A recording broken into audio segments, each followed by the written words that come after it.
Nuevamente bendiciones de parte de la Iglesia de la Gracia Divina. Nos vamos a llevar nuevamente al libro escatológico de Apocalipsis. En el capítulo 14, versículos 6 al 12, encontramos tres mensajes angélicos.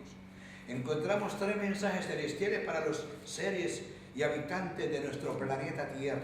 Son mensajes de trascendencia, son mensajes de salvación y también son mensajes de condenación. Hoy nos toca hablar, la vez pasada hablamos del primer ángel que invita a los habitantes de la tierra que adoren a Dios, el Creador, y porque la hora de su juicio había llegado, ya llegó el juicio. El juicio fue realizado en la cruz del Calvario hace más de 20 siglos. Repetimos el principio de la repetición. Colocar el juicio de Dios en los últimos días en forma escatológica y en forma arbitraria, en forma cronomaníaca, es decir, que el juicio de Dios fue en 1844, es desconocer la semántica y la hermenéutica de la palabra del Señor.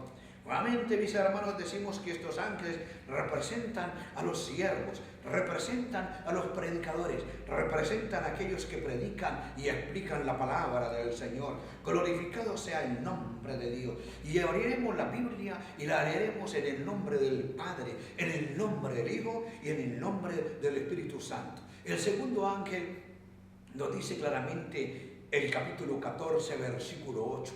Otro ángel le siguió diciendo: ha caído Babilonia, la gran ciudad, porque ella ha hecho beber a todas las naciones del vino de su fornicación. Mis queridos hermanos, estos tres ángeles que encontramos en la palabra de Dios, el primer ángel tiene un mandato, el segundo ángel tiene una denuncia y el tercer ángel tiene una advertencia. Nos vamos a centrar en forma epidérmica en el segundo mensaje apocalíptico, es decir, el segundo ángel. Este ángel habla de la caída moral y física de Babilonia, porque nos dice el ángel: ha caído Babilonia. ¿Saben que cuando una persona cae físicamente es porque anteriormente ha caído en forma espiritual? Cuando nosotros vamos a la palabra del Señor, aquí encontramos que ya cayó en forma teológica, en forma doctrinal, ha cambiado los planes de Dios, ha cambiado el Evangelio de Cristo, ya cayó moralmente Babilonia, pero vendrá en el día final la caída física. Saben que claramente nos dice el capítulo 16, versículo 19 de Apocalipsis: y la gran ciudad fue dividida en tres, y la ciudad de las naciones cayeron, y la gran Babilonia vino en memoria delante de Dios para darle el cáliz del ardor de su ira. Eso así lo reza el capítulo 16, versículo 19. Es bajo la séptima plaga, bajo las séptimas fiadas, bajo la séptima plaga de Apocalipsis, que vendrá la destrucción de la gran Babilonia. Esa gran ciudad, ese gran sistema religioso que ha perseguido a los santos de Dios, que se ha embriagado del vino de su fornicación y se ha embriagado de la sangre de los mártires, vendrá. El trono de Satanás, que está en medio de Babilonia, va a llegar a su final de acuerdo a la palabra del Señor. Glorificamos el nombre del Señor, porque dice en el capítulo 19, oh, aleluya, porque ha caído y ha sido destruida Babilonia, la enemiga de la iglesia de Dios y de los santos. Hablemos un poquito en forma semántica. ¿Qué significa la palabra Babilonia? ¿Saben que la palabra Babilonia significa puerta de los dioses? Recuerdan el capítulo 11 de Apocalipsis, allí encontramos nosotros que Nimrod, el primer poderoso y ateo en contra de Dios, cuando se rebeló contra Dios, él hizo una gran torre para librarse de un posible segundo o diluvio. Y nos dice la palabra que Nimrod construyó a Babel. La palabra Babel significa confusión. La palabra Babel significa división. La palabra Babel significa ceguera espiritual. Fue allí en Génesis capítulo 11 que encontramos, mis hermanos, la confusión de la religión, la confusión de la mente humana. Cuando el ser humano no está iluminado por el Señor, simplemente está en confusión. La palabra de Dios y la arqueología claramente nos dice que Babilonia era un imperio de muchos dioses y muchos templos. Allí vivía en medio del trono de Satanás Marduk, el dios nacional de Babilonia. Allí también vivía Ishtar en forma espiritual, la diosa del amor. habían templos paganos y habían dioses donde la gente se entregaba a la pornografía, a la adoración y al sexo ilícito. Saben que cuando nosotros abrimos la palabra de Dios, vamos a encontrar allí toda Babilonia. Cuando usted va al libro de Jeremías, va a encontrar repetidamente a Babilonia. Por ejemplo, el capítulo 51, el versículo 7 dice: copa de oro fue Babilonia en manos de Jehová, porque le dio a beber del vino de su ardor, de su fornicación, a todas las naciones. ¿Saben que Babilonia antigua testamentaria estuvo situada geográfica, localmente en el valle de Mesopotamia? Fue un imperio mundial bajo la época dorada de Nabucodonosor, el rey de Babilonia. Ustedes recuerdan históricamente, hablando un poco del elemento tiempo, que Babilonia gobernó al mundo del 606 al año 538 a.C.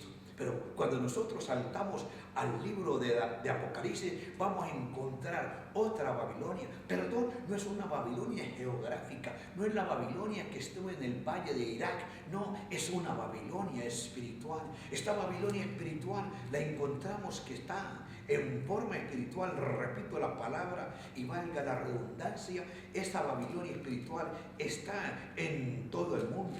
El profeta recibió la visión y miró a esa gran Babilonia y en forma descriptiva nos dice así: y en su frente un nombre escrito, misterio, Babilonia la grande, la madre de las rameras y de las abominaciones de la tierra. Y vi a la mujer ebria de la sangre de los mártires y de la sangre de los santos, y cuando la vi quedé asombrado con grande asombro. Permítanme explicar en forma breve y sencilla dos principios. El principio hermenéutico del tipo y antitipo. ¿Qué significa eso? El tipo significa lo local, el antitipo significa lo universal. Es decir, que un acontecimiento histórico, profético y geográfico que ocurrió en el Antiguo Testamento, a veces, no siempre, se proyecta en el Nuevo Testamento en forma universal, en forma mundial. Es decir, que las dos Babilonias tienen su contexto. En el Antiguo Testamento fue la Babilonia geográfica en el valle de Mesopotamia. En el Nuevo Testamento es la Babilonia espiritual de Apocalipsis. De paso, la palabra Babilonia en el Nuevo Testamento está mencionada 6 veces. Oh, nosotros creemos profética y por la historia, como claramente encontramos, que Babilonia en el Antiguo Testamento fue la nación opresora de Israel. Nos dice la palabra: en los días del profeta Daniel vino el rey Nabucodonosor y sitió a Jerusalén, destruyó a Jerusalén. Dios permitió que Babilonia se convirtiese en el instrumento de castigo y de disciplina para el pueblo de Judá y de Benjamín. Asimismo, en el Nuevo Testamento encontramos otra Babilonia, pero nuevamente repito, no es una Babilonia geográfica, es el antitipo, es la explicación y la aplicación de la antigua Babilonia. Esta nación, dice claramente Apocalipsis, este movimiento religioso, este movimiento y sistema político religioso sería la opresora del pueblo de la iglesia de Dios, de Cristo, en los últimos días, porque el profeta contempló, dice: vi a la mujer ebria de la sangre de los santos y de los mártires y quedé asombrado con grande asombro. Saben, mis hermanos, repito nuevamente, lo local representa lo universal. La Babilonia del Antiguo Testamento, que era local en el valle de Mesopotamia, representa en el Nuevo Testamento la Babilonia espiritual. Por eso claramente dice el ángel: ha caído Babilonia. No puede hablar de la caída del Antiguo Testamento 600 años antes de Cristo. Está bien hablando aquí el profeta de una caída moral, de una caída eclesiástica, de una caída de principio, de una caída teológica, el cambio de la palabra de Dios por los mandamientos de los hombres. Con razón decía el sabio por antonomasia, Salomón: antes del quebrantamiento es la soberbia y antes de la caída la altivez de espíritu. Saben que cuando una persona cae físicamente es porque ya cayó espiritualmente. Queremos entender en forma sencilla cómo cayó la antigua Babilonia. Pues corría una noche de octubre del año 539, cuando el profeta Daniel fue invitado por el rey Belsasar para que descifrara ese jeroglífico que había en la pared. Mene, Mene, Tekel, Peres, Uparsin. El rey Belsasar tembló, porque esa noche, ya por mucho tiempo, durante su reinado de maldad, de pecado y de prostitución, él había caído moralmente. Pero esa noche fue la última noche de placer, fue la última noche de inmoralidad, fue la última noche de profanación, fue la última noche de pecado, cuando el rey Belsasar mandó traer los vasos sagrados del pueblo de Israel, del pueblo judío, de donde se oficiaba en el santuario, y tomando el vino fermentado de Babilonia, bebió con todas las meretrices, prostitutas y esposas, y se volvió una bacanal, se volvió el centro de Satanás. Oh, nos dice la palabra del Señor que esa misma noche, Daniel 5, 1 al 4, capítulo Daniel 5 habla del colapso, de la destrucción física de Babilonia. Recuerden, antes de la caída física viene la caída espiritual. Oh, mis queridos hermanos, está claramente, aquí la palabra de Apocalipsis nos menciona, ha caído Babilonia, porque ella ha dado a beber a todas las naciones del vino de su fornicación. ¿Qué significa la palabra vino en la Biblia? La palabra vino en la Biblia tiene varios significados, pero el que nos compete, el que nos importa ahora es el vino de Babilonia. El vino de Babilonia significa la doctrina falsa, es el vino intoxicante y fermentado de la iglesia popular. Es el vino fermentado con la cual intoxica y atonta a toda la humanidad. En el Antiguo Testamento se usa la palabra 141 veces yajin en hebreo, que significa 71 veces el vino no fermentado y 70 veces el vino fermentado. En Jeremías, el capítulo 51, el versículo 7, dice que Babilonia tenía una copa, de ella cual bebieron todas las naciones y se aturdieron del vino de su fornicación. Es el vino fermentado.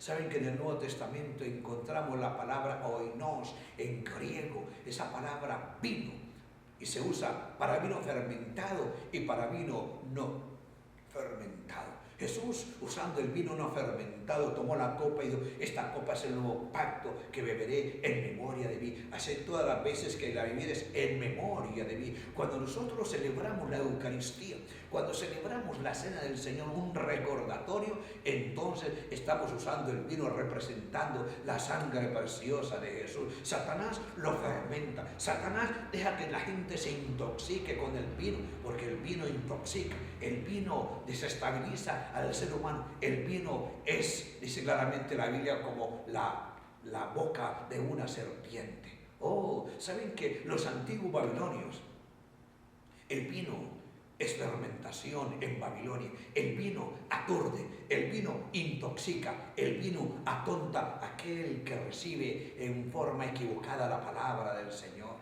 Saben que los babilonios tenían una costumbre muy peculiar de hacer vino. El vino de Babilonia, ellos tomaban el jugo de la uva, le echaban agua, le echaban miel, le echaban harina y lo dejaban fermentar. ¿Saben cuántos días? 6 días, en el nombre de Marduk, el dios de los antiguos. Entonces la gente tomaba ese vino y quedaban embriagados del vino de Babilonia. Lo mismo pasa en el Nuevo Testamento. Oh, mis hermanos, saben que cuando la Biblia habla del vino que Jesús le fue dado en la cruz del Calvario, usa una palabra oxo, que significa el vino dado a la gente pobre y los sentenciados a muerte. ¿Recuerdan el caso también de los apóstoles cuando estaban en el aposento del Pentecostés?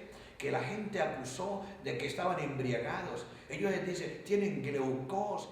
Y Pedro les dice claramente que no podían estar embriagados porque apenas era la hora de la mañana. Oh, mis queridos hermanos, ¿saben una cosa? Que uno de los tragos más amargos, uno de los tragos más intoxicantes, uno de los tragos más peligrosos que el cristiano en forma equivocada puede tomar es el trago del evangelio falso. Y Pablo claramente lo dice, que si alguno predica un evangelio diferente, sea anatema. Esa palabra es otro evangelio. La palabra alos significa de la misma clase, pero no igual. El trago más intoxicante refrescante de Babilonia. El vino de Babilonia, mis queridos hermanos y amigos, les voy a decir exegéticamente, es el cambio del Evangelio, el cambio de la gracia por el cambio por las obras. Es una alquimia de los dos vinos, el fresco y el fermentado. El fresco es del Señor, el fresco es bueno, el fresco es salud. El vino fresco representa la sangre de Jesús, pero fermentado representa el vino de Babilonia. Yo le reprendo, hermano, yo le invito, yo le advierto, yo le, hermano, le exhorto con toda paciencia y doctrina que tenga cuidado del vino de Babilonia, de esa mezcla, de esa alquimia de la doctrina del mérito con la cruz del Calvario para la salvación. Vamos entonces en forma sencilla a hablar un poquito del vino de Babilonia. Recuerden que la verdad no peca, pero incomoda. La verdad nos alegra cuando nos ilumina, pero nos llena de odio cuando nos acusa y cuando nos ofende. Nuevamente repito, la copa de oro de Babilonia, de la cual dio a todas las naciones del vino de su fornicación, son doctrinas falsificadas, son doctrinas falsas. Por ejemplo, vamos a la parte más importante. Nuestro mundo teológico y religioso está dividido en dos partes. Aquellos que creen que la salvación es por la gracia de Dios, que la salvación de Dios es incondicional, que Dios me la dio no por mérito, sino por el puro afecto de su voluntad, como dice Efesios 2:8, porque por gracia soy salvo. Charis en griego significa regalo incondicional. Pero también podemos decir que lo contrario al vino de Dios, al vino del Evangelio, está el vino de Babilonia, aquellos que abogan, aquellos que predican la teología de la imitación, la teología del mérito, la teología de las obras, aquellos que dicen que la fe sin obras es muerto, no entendiendo lo que Santiago dice, que las obras son el efecto de la salvación. Mientras que la Biblia menciona que la salvación es por gracia, los que creen en la doctrina del mérito y la contemplación dicen que es por la gracia y por las obras. Hermanos, eso no tiene ninguna concatenación, es inadmisible en la palabra del Señor. ¿Quieren que les expliquemos en forma sencilla el vino de Babilonia? Pues claramente nos dice la Biblia en Hebreos 10:11, ese sistema de sacerdocios en el mundo religioso. Dice claramente la Biblia que día tras día, Hebreos 10:11, todo sacerdote está día tras día ministrando los mismos sacrificios que no pueden quitar nuestros pecados. Pero dice Hebreos 8:1, pero Cristo, habiéndose ofrecido una sola vez por todos nuestros pecados, se sentó a la diestra de Dios Padre Todopoderoso. Oh, mis hermanos, a través del vino de Cristo, del Evangelio precioso de Jesús, les presento el Evangelio puro, el Evangelio sin mezcla. Cristo es nuestro único y suficiente Salvador. Punto. Cuando usted, después de ese punto, comienza a añadirle la teología del mérito, la teología de la contemplación, la teología de la trascendencia, la teología de la meditación, la teología de la purificación, usted está corrompiendo el Evangelio.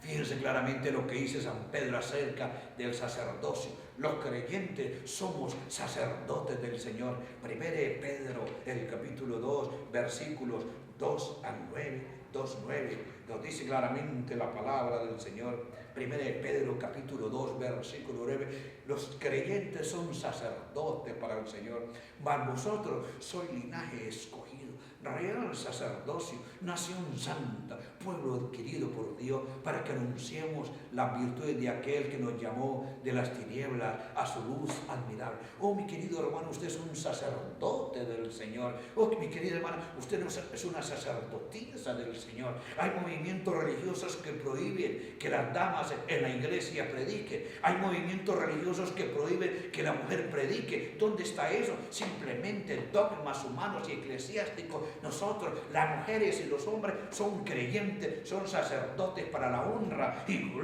del Señor. Al glorificado sea el nombre de Dios. Oh, mis hermanos, la Biblia presenta el vino de Babilonia, los sacerdotes, 70.000 que hay en el mundo. La Biblia dice que los creyentes de Dios, más de 500 millones, son sacerdotes para honra y gloria del Señor. ¿Qué acerca, mis hermanos? esa pugna, esa lucha titánica entre la tradición y la Biblia. Nosotros creemos por la palabra del Señor que escrito está: el principio de norma de conducta y de fe del cristiano es la Biblia, la palabra de Dios. La Biblia es nuestra norma de fe y de conducta. Claramente nos dice la Biblia: no solo de pan vive el hombre, sino de toda palabra que sale de boca. Esto es prioridad. La palabra de Dios es prioridad. Sin embargo, nos dice Mateo 15:3: vosotros por vuestra tradición invalidáis mi mandamiento. Los judíos habían llegado a un lugar llamado el Talmud, donde habían creído y habían predicado y enseñado que el Talmud había sido inspirado por Dios y era más importante que la Torá o el Pentateuco. En el mundo moderno también encontramos que pulula esa teología falsa, que es más importante la tradición que la Biblia. Mis hermanos, este es el vino de Babilonia, que habla que acerca de la confesión auricular. Ustedes saben que la iglesia inventó en el año 1215, Concilio de Letrán, la confesión auricular. Es necesario que usted vaya una vez al mes y le confiese sus pecados al sacerdote. Nosotros creemos claramente a través de la palabra de Dios, como dice San Juan: si confesamos nuestros pecados, Él es fiel y justo para perdonar nuestros pecados. Jesús es el que me perdona, Jesús es el que me limpia, Jesús es el que me pone en paz con Dios. Dios no necesita ninguna criatura, no necesita ninguna persona, ningún representante eclesiástico para que mis pecados sean perdonados. Eso es una blasfemia contra la palabra del Señor, mis hermanos. Nuestro confesionario es Cristo Jesús. Cuando usted peca, dice la Biblia, si confesamos nuestros pecados, Él es fiel y justo para perdonar nuestros pecados y limpiarnos de toda maldad. Glorificada sea la sangre preciosa de Jesús. Oh, ¿quieren que hablemos un poquito más del vino de Babilonia? Por allá con San Agustín se inventó el bautismo infantil llamado el pedobautismo, de bautizar a los niños, mis hermanos. Y la iglesia inventó esa creencia popular de bautizarlos por aspersión, asperjarlos, echarles agua. Eso no es bautismo. La palabra bautismo en griego significa sumergir dentro del agua. La Biblia claramente dice que es por inmersión. Dice Marcos 16:16: el que creyere y fuere bautizado será salvo. Perdón, el bautismo no es sacramental. El bautismo no le añade nada a nuestra salvación. Nuestra única salvación radica en confesar el nombre de Jesús. Y cuando una persona cree en el nombre de Jesús, entonces se bautiza confesando el nombre precioso de Jesús. Vamos por allá al concilio de Éfeso, año 431, cuando se reunió la iglesia primitiva y llegaron al acuerdo fatal de adorar a la Virgen María. Oh, mis hermanos, esto es lo que nosotros llamamos mariolatría. La iglesia se ha convertido en un centro donde se adoran las criaturas, se adoran y se veneran a los santos. Usted me va a decir, ¿cómo así que adoramos? Nosotros veneramos, perdón, pero la palabra adorar en la Biblia, proscuneo, significa arrodillarse delante de una criatura. Cuando usted y yo nos arrodillamos delante de cualquier eminencia eclesiástica, política, entonces estamos adorando. Claramente nos dice la Biblia que solamente podemos adorar a nuestro Dios. Dios es espíritu y es verdad, y los que le adoran en espíritu y en verdad es necesario que le adoren. Tenemos un solo mediador. No adoración de la Virgen pura, majestuosa, preciosa y bella, aquella mujer bendita, escogida por Dios para que fuese el vaso por el cual iba a nacer Jesús. No, nosotros creemos que el único digno de adoración, de respeto, amor y reverencia es Cristo Jesús, porque tenemos un solo Dios, dice 1 Timoteo 2:5, un solo Dios y un solo mediador entre Dios y los hombres, Jesucristo, hombre. Glorificado sea el nombre del Señor. Que acerca de la oración a los muertos, dice claramente la Biblia: no invocarán los muertos a Jehová. Pero cuando se muere alguien, entonces vamos al novenario y le oramos y le rezamos: ánimas del purgatorio, ¿quién la pudiera aliviar? Que Dios la saque de pena y la lleve a descansar. No, Cuando un pecador viene a Jesús y confiesa el nombre de Jesús, la salvación es instantánea, es completa y total. No necesitamos interceder por nadie porque Jesús es nuestro único intercesor. Oración a los santos, oración a los muertos. La Biblia dice que solamente debemos adorar y pedirle solamente a nuestro Dios, Padre nuestro que estás en los cielos. ¿Qué acerca de la Eucaristía o comunión? En Babilonia se dice que es la transustanciación, que cuando el dirigente religioso ora por el pan y el jugo de la uva, se convierte realmente en el cuerpo y en la sangre de Jesús. Nosotros creemos por la palabra del Señor, 1 Corintios capítulo 11, que en la cena del Señor, en la Eucaristía, el pan y el jugo de la uva son emblemas recordatorios de la muerte y la pasión de nuestro Salvador. Glorificado sea el nombre precioso del Señor. Que acerca de la Semana Santa, año 549 después de Cristo, que acerca de la oración por los muertos, año 300 después de Cristo.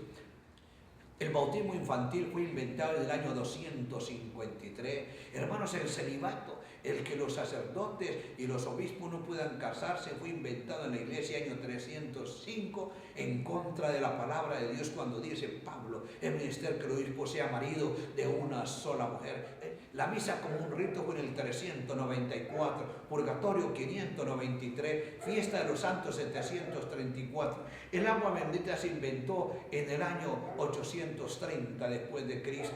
El rosario como penitenciario y como sacramento se inventó en el 1090. La confesión auricular 1215. La Biblia fue prohibida en el año 1229. El escapulario se inventó en el año 1287. El oficio de la Santa Inquisición, ese instrumento del diablo para matar miles de cristianos, comenzó en el concilio de Narbona, Besides en Tolosa, el año 1229-1232. La Inmaculada Concepción se inventó en el año 1476. Los libros apócrifos fueron añadidos a la palabra de Dios en el año 1546, Concilio de Trento. La Ascensión de María, 1954. La infalibilidad papal, en el año 1870. Perdonen decirles con todo el respeto que este es el vino de Babilonia, cosas que no están secundadas por la palabra del Señor.